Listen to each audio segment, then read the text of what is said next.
forgot to see what day this is, but I think it's day 18, which is really cool because it's 18 days in a row where I've gotten up with the clear intention of starting a routine to get myself ready for the rest of my day.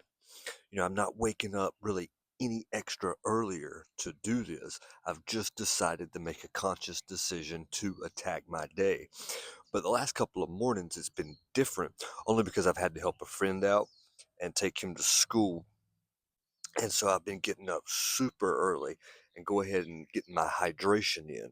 What I haven't done are the other two parts of what I consider to be the foundation of a decent morning routine. As obviously hydrating as soon as possible, uh, with some electrolytes if you can.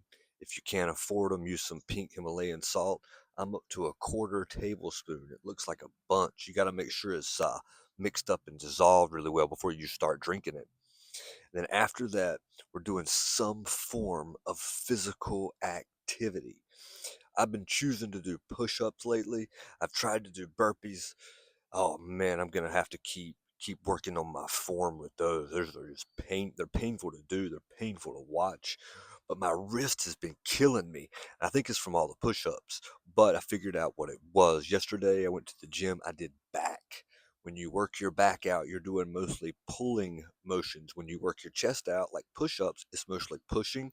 So I think I was doing so many push-ups that my wrist, I don't know if it was hitting a nerve or whatever, but after the gym workout yesterday, the back workout, my wrist feels like brand new. It doesn't feel like there was ever an issue with it at all.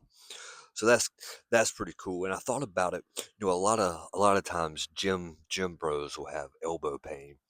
And 9 times out of 10, it's because your forearm flexor, this part here, is more developed than your forearm extenders, which are back here. What happens is over time, this this muscle gets overdeveloped, and our extender is weak compared to the muscle on the other side, and it puts an uneven amount of stress on your tendons and ligaments in your elbow. So a lot of times, just by exercising a muscle, the opposite muscle out, you can alleviate a lot of little aches and pains, and I'm pretty sure that's exactly what happened with my wrist.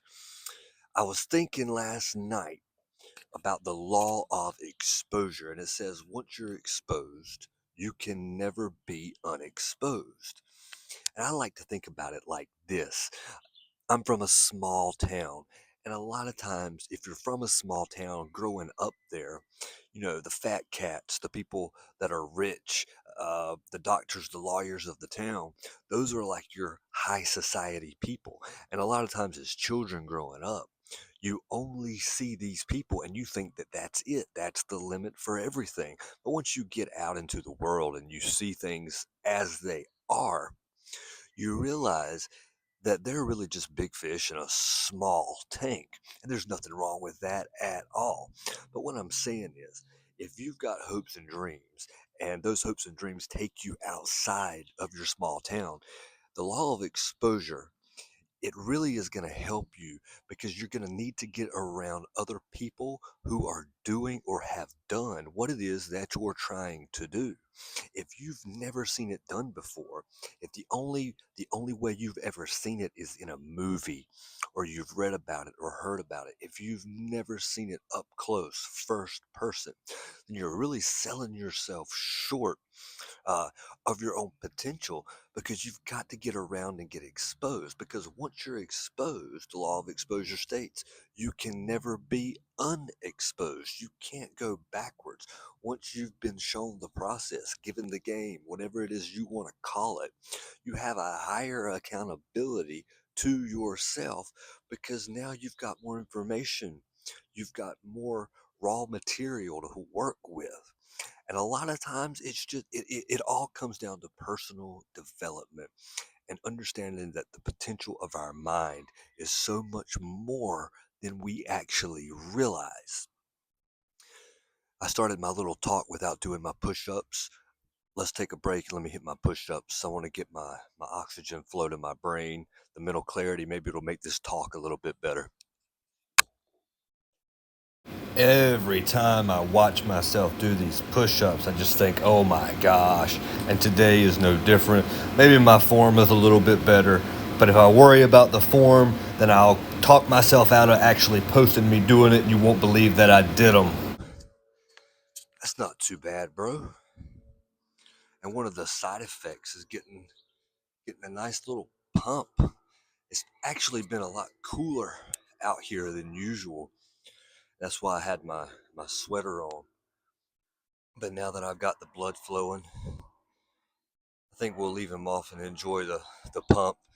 And we're kind of in the shade right now, but we'll get us a little vitamin D production going on with the sunlight activity. So the law of exposure, think about it like this. The first time I ever went into the gym, it was a Gold's Gym. The first person I saw was a guy named Flex. Now there's probably millions of Flexes in the gyms all over the world, but this was the first time I had ever seen like up close personal with my own eyes, like a straight up gym bro, steroided out of his mind. He had the calf veins, the arm veins, it just veins shooting everywhere. He looked like a walking science project. But when you've never seen it before or you've only seen it in magazines, just seeing that up close in person was incredibly inspirational. But we can't let stuff like that, experience like that remain in the gym. We got to do that, with our finances, uh, with our relationships. There's always someone that we can find that's doing what we want to do on a higher level. And it's our job not to show any kind of jealousy or hate or anything like that. I mean, even if the person is an asshole, our job is to study their plan and their blueprint so that we can internalize it. When we internalize it, what we're doing is we're putting it through our own filters and we're adjusting it so that our goals will be the outcome of the blueprint. I mean, everything, some blueprints, like if you're a sales trainer or whatever, they're going to teach you how to make phone calls. They're going to give you a script, maybe that, when you're calling people, when they say this, you can say that. They're giving you like a template, but it's up to you to individualize it and make it your own. That way you'll communicate a sense of sincerity, a sense of authenticity when you do that. So starting a blueprint and just copying someone blindly, I mean, you could probably actually make some pretty good progress. But at some point, your personality, your sense of self, it needs to shine through. And so people can see the true you as part of your process. And the most, I think probably just the most important thing when I meet people or talk to people, you know, there's so many people that feel like that their true purpose should be found in their vocation, in their job. And I do know a lot of people, and that's the case. You talk to somebody like a pastor. His life's purpose is wrapped up within his actual vocation, with what he does for a living. But some of us aren't that fortunate. We've had to get jobs out of necessity. We've had to, you know, disregard some of our personal interests so we could get a job that we don't necessarily like, but we do like, having food, having a place to stay, being able to drive a car, just the basic necessities of life. But you can't let it stop there. If that's you, my my highest recommendation is for you to start working on yourself. If you don't know where to start, look in the mirror. We pretty much all of us want to look better physically in some way or another. Most of us need to lose a little bit of weight, lose a little bit of fat. We can start there. Build a plan, a diet, track our food, our calories, our macros. We can we can use this plan to adjust our physical presentation. We can't let it stop there. We also need to develop our mind. We could all probably do a little bit more reading. There's no excuse in the world why we can't get a book and kill it for like 10 or 15 minutes every single night. I do mine before I go to bed. I know a lot of people's morning routines is they like to get up and go ahead and read something positive to get them going. And that is a really great idea. My issue with that is my 10 minutes where I would sit there and read something positive to get myself going would turn into 20 minutes, would turn into another cup of coffee, would turn into a 30, 45 minutes. So that's why I'm getting up and getting outside as fast as possible as part of my routine. But if you're someone who, you wake up, get out of bed and you're just I don't know, for whatever reason you can't get going. Maybe you had a bad dream, whatever. I mean, man, open up. I like to read The Power of Positive Thinking by Norman Vincent Peale. It's an old book, but man, it's so good. You can read like a paragraph in that thing. There's so many small little gems that you can take and develop into something more. But like I said, it all comes down to taking in the information, but internalizing it, understanding that you are going to receive something from this information that nobody else is going to receive. And it's up to you to share it with everybody else. Make that a part of your process.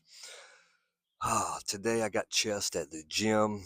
I was going to go do an outdoor workout, but I want to film it. And the problem with a midday outdoor workout is the sun is right overhead and the lighting's terrible. So I'm going to get some gym videos going pretty soon. But today, I just want us all to concentrate. Inspiration is everywhere. We just have to look for it. We can maintain a high vibrational state by keeping the things around us, the frequency. The frequency is what we frequently see. By adjusting our mindset and making a conscious effort to make our thoughts, words, and actions all congruent so there's no discrepancies.